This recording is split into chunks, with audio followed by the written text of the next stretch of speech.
Yeah, no, the bridge where you can see a little bit of an arch sticking out. That's where the bridge used to be. I can't imagine how they built this. A lot of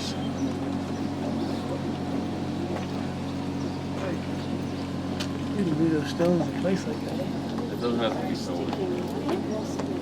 Oh yeah. No cranes. Just water.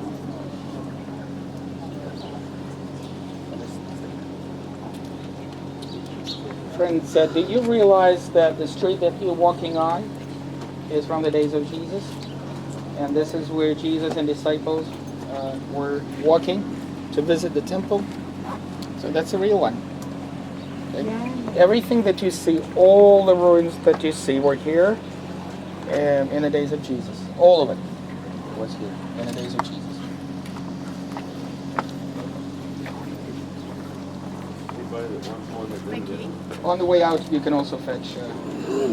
Is this the southern part of No, western. Southern is around the corner. Okay. Around the corner. We're still on the western side. Vicky, where's the rock that talks about the calling? You know, that they saw the Yeah, shofar. that's at the corner. We will mention it. That's the one at the corner on the ground.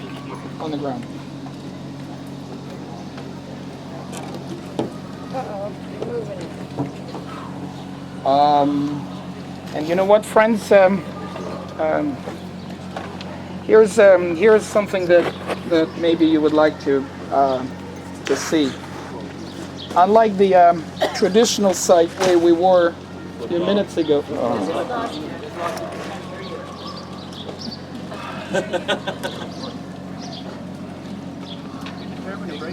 Okay, friends. Unlike the place where we were a few moments ago, and we said it's a traditional site. Now you can see the real Jerusalem. And please do not take it for granted. Do not take it for granted.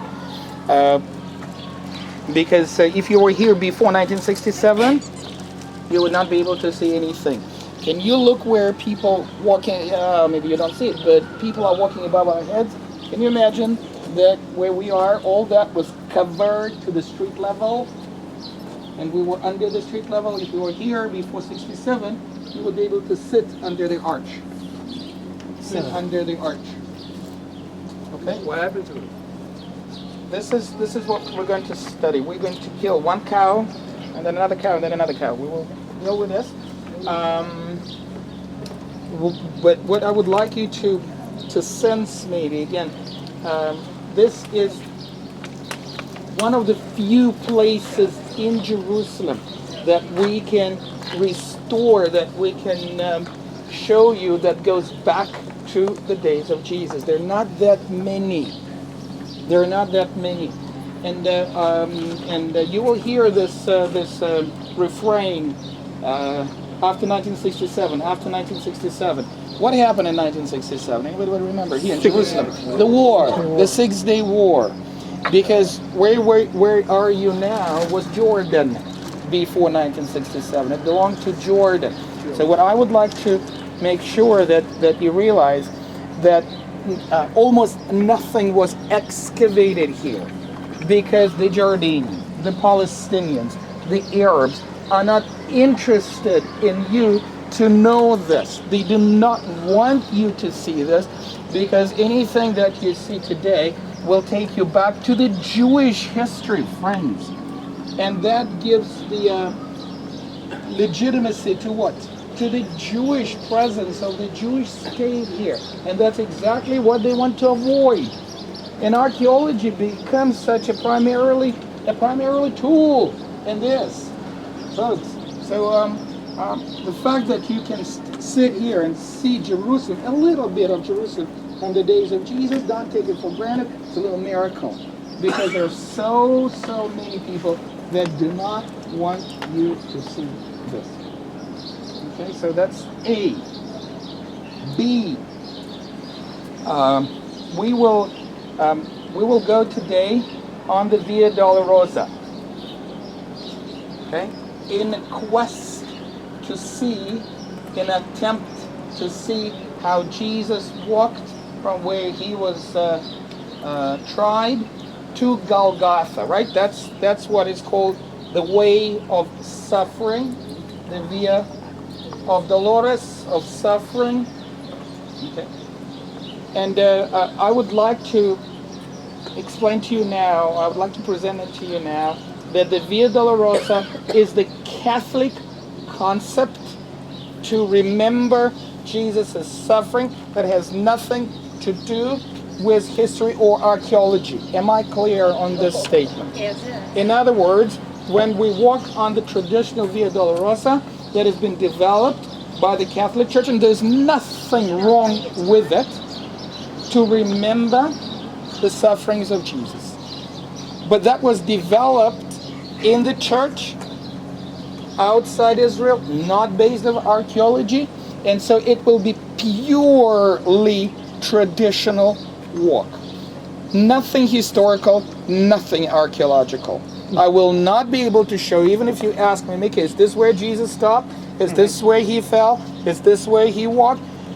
The answer will be, I don't know. Okay? I'll give you another example. Today, there are two possible Golgothas. One that is revered by the Catholic Church and Greek Church, and the other that is revered by the Protestant Church. Okay. So you can maybe draw a conclusion to yourself that if Jesus was a Catholic, he will go to one Golgotha.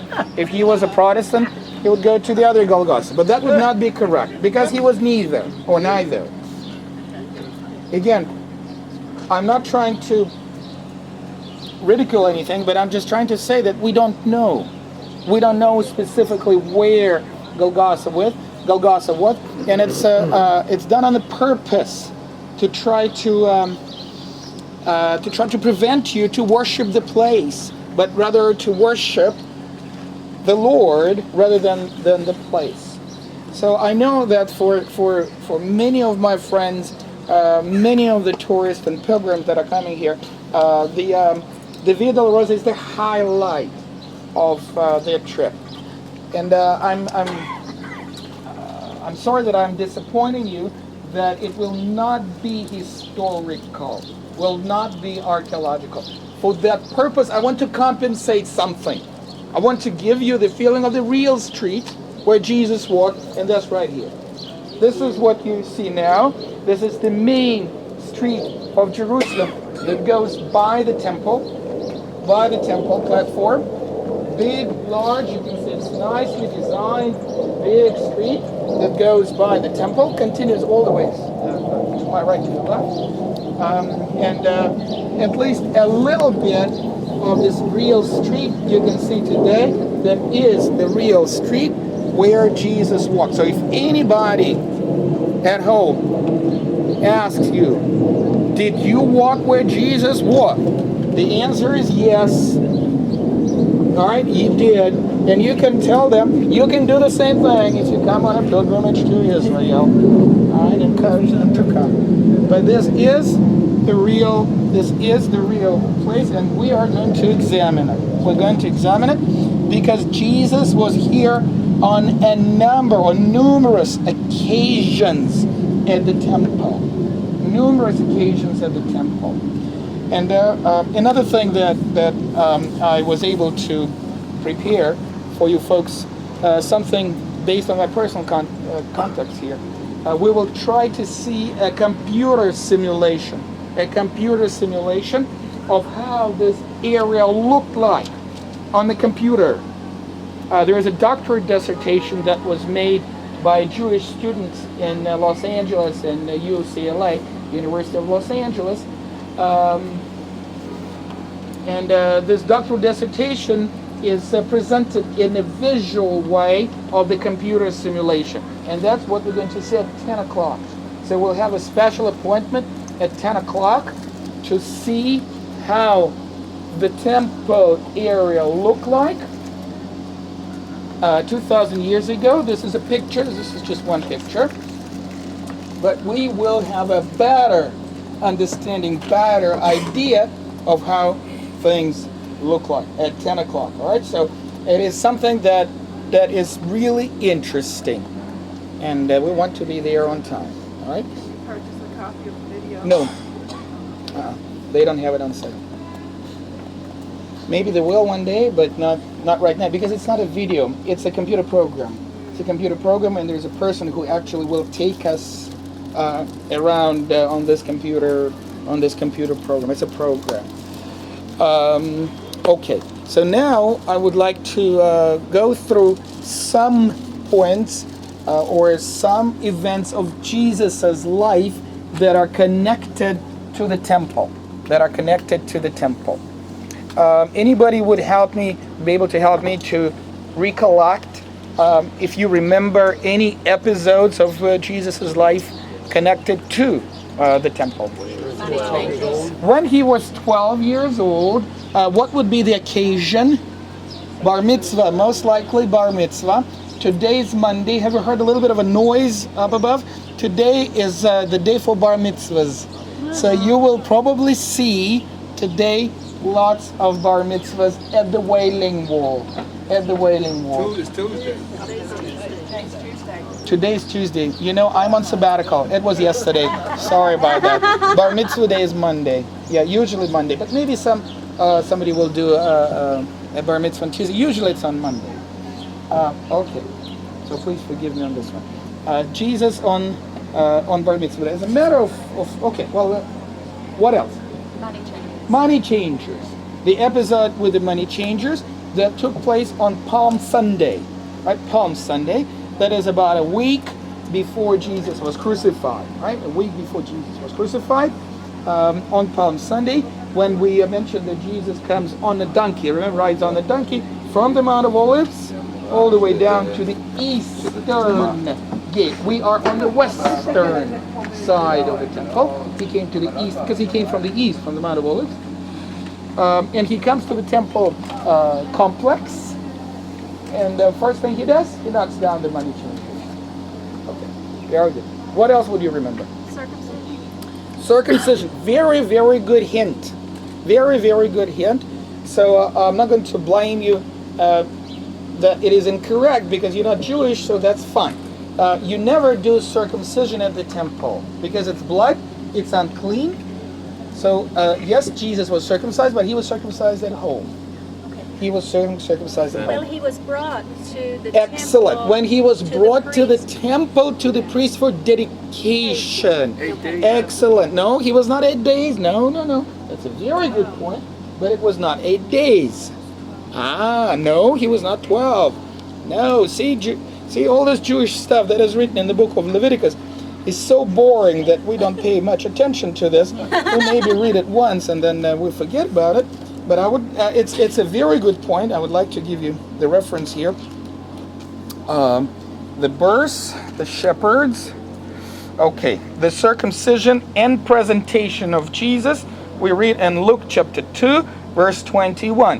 When the 8 days were completed for his circumcision, he was named Yeshua, Jesus, the name given by the angels before he was conceived. And that's at home.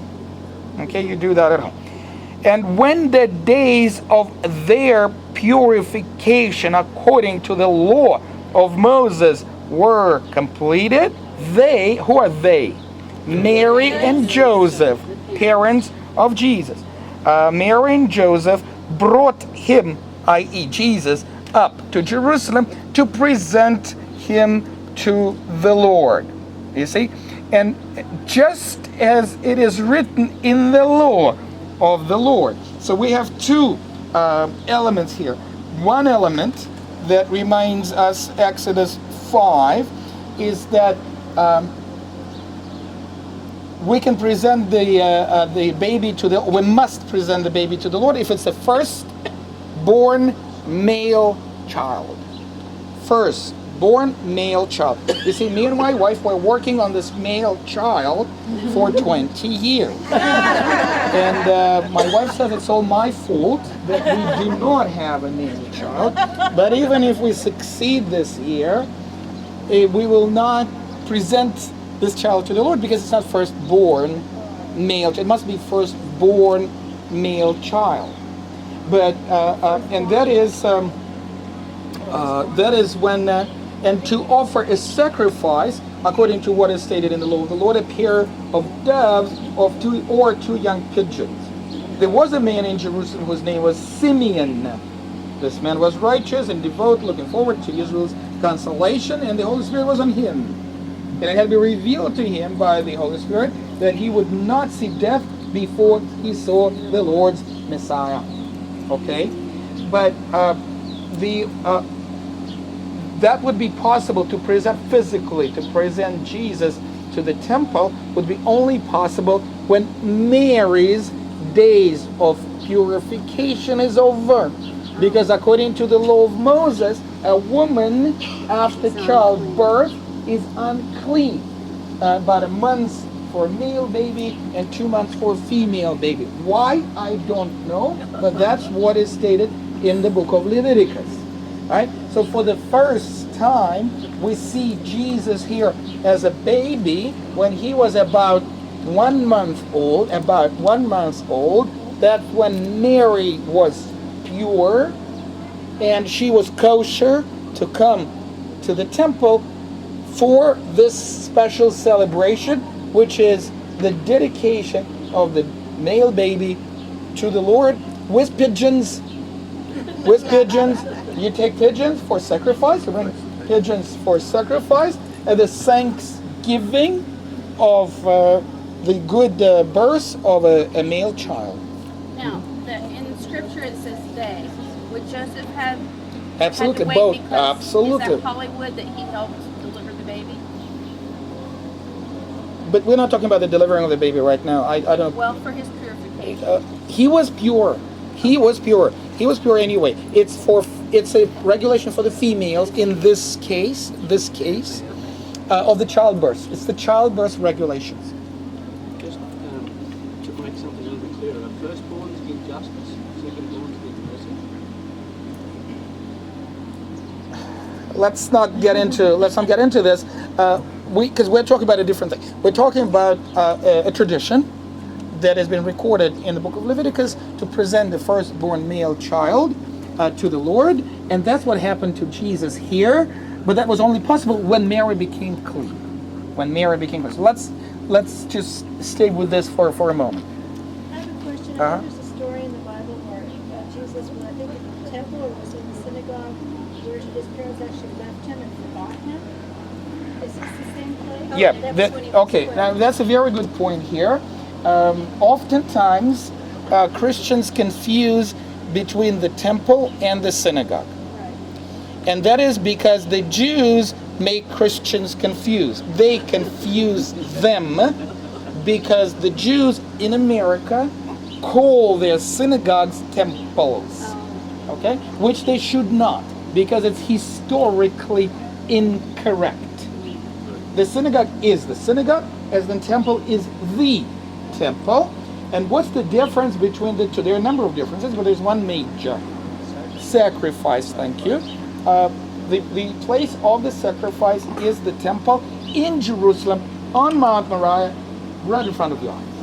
You can do the sacrifice only here when temple was functioning. That is why for the last 2,000 plus years, there is no sacrifices, because Romans in 70 AD destroyed the temple. Okay, they destroyed it. So that's why there is no more sacrifices, unless you are a Samaritan. You see, Samaritans continue to sacrifice, but remember, we said Samaritans are not Jews, Mixed marriage. right? They're whatever they are. They also build their own temple on Mount Gerizim in Samaria, and that's why they still continue to sacrifice today, to make sure you don't confuse them with the Jews, because they consider themselves pure, true Israel, and the Jews are not, according to Samaritans. All right, so that's the case. So since 70 AD, no sacrifice, and that's why the synagogue has a different functions today. And but you're correct, in this episode when Jesus was lost, and it happened in the temple here, when Jesus was about 12 years old, most likely brought up here for bar mitzvah. That's what we think, though it's not clearly stated in the Bible. but that's what we think. What is bar mitzvah? It's the age of accountability. Age of accountability happens in the Jewish tradition to the Jewish boys and girls at the age of 12. All right, at the age of 12. And what they do today, they squeeze you for money. That's what happened in my family. Right? Yeah. No, but mitzvah. It's bat mitzvah for girls. So it's just a chance to squeeze the parents for a big party. And oftentimes here on Mondays, though, sorry friends, on Mondays you will see a party right here, and you must be wealthy American Jew to afford a party here, because you invite all your classmates or neighbors from the States. They fly over here, and they have a celebration. Okay, but this is something that is maybe a little bit similar to confirmation in the Christian tradition. Okay, something similar to that. Okay, what I would like to do is to present you one thing here that usually people don't mention because they do not connect. But I would like to present you with another episode that took place right at this corner, which is southwestern. This was west and the south was there. The southwestern corner to Jesus. Okay? And I will read you in Luke chapter 4, and that will be the story of temptation. The story of temptation. Okay. The third temptation actually took place in Jerusalem. Luke 4, chapter 4, verse 9. And then Satan took Jesus to Jerusalem and had him stand on the pinnacle of the temple. Not the synagogue, the temple. Okay, so that's why we know where that happened. Right here, at the temple. I would like to teach you the Hebrew word for pinnacle. Right, the word pinnacle comes from the Hebrew word pina, P-E-N-A, pina. And that's the corner. The word for corner. Corner is